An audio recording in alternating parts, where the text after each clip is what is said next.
A grass paper, it's a really interesting material, and it's sort of like a hybrid between a textile and a paper. They're usually constructed from grasses that are grown in East Asia, and they're generally woven together with cotton thread, the grass stems. And then once you have this woven layer of grass stems, you can then adhere that to a lightweight paper backing, and then you have a suitable material that can be used for a wall covering. The collection of grass paper stencils that we have originate from the Silver Studio, and the Silver Studio were a design studio based in Hammersmith in London.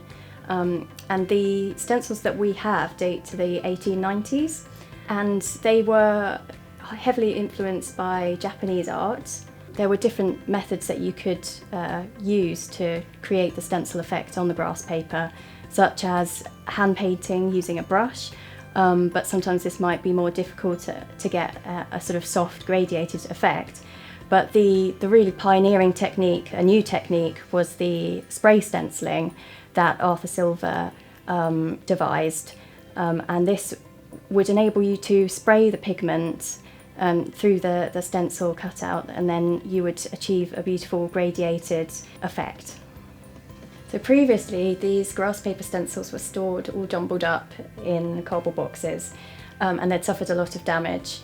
So we were fortunate enough to have a grant from the Association of Independent Museums, which enabled us to carry out vital conservation techniques to these grass papers, such as tear repairs and surface cleaning. Now they're available as an educational resource to students and members of the public and any visitors that we may have that may be interested in these grass papers. People should come to MoDA firstly for the wonderful grass papers that we have just had conserved that are now available for inspiration. But we also have a huge wealth of other collections relating to domestic design and architecture and the home. So we have all sorts of interesting magazines that might be of interest to design or illustration students. We have a wealth of textile samples, and we have a really interesting ephemera collection of advertising materials. The list really does go on.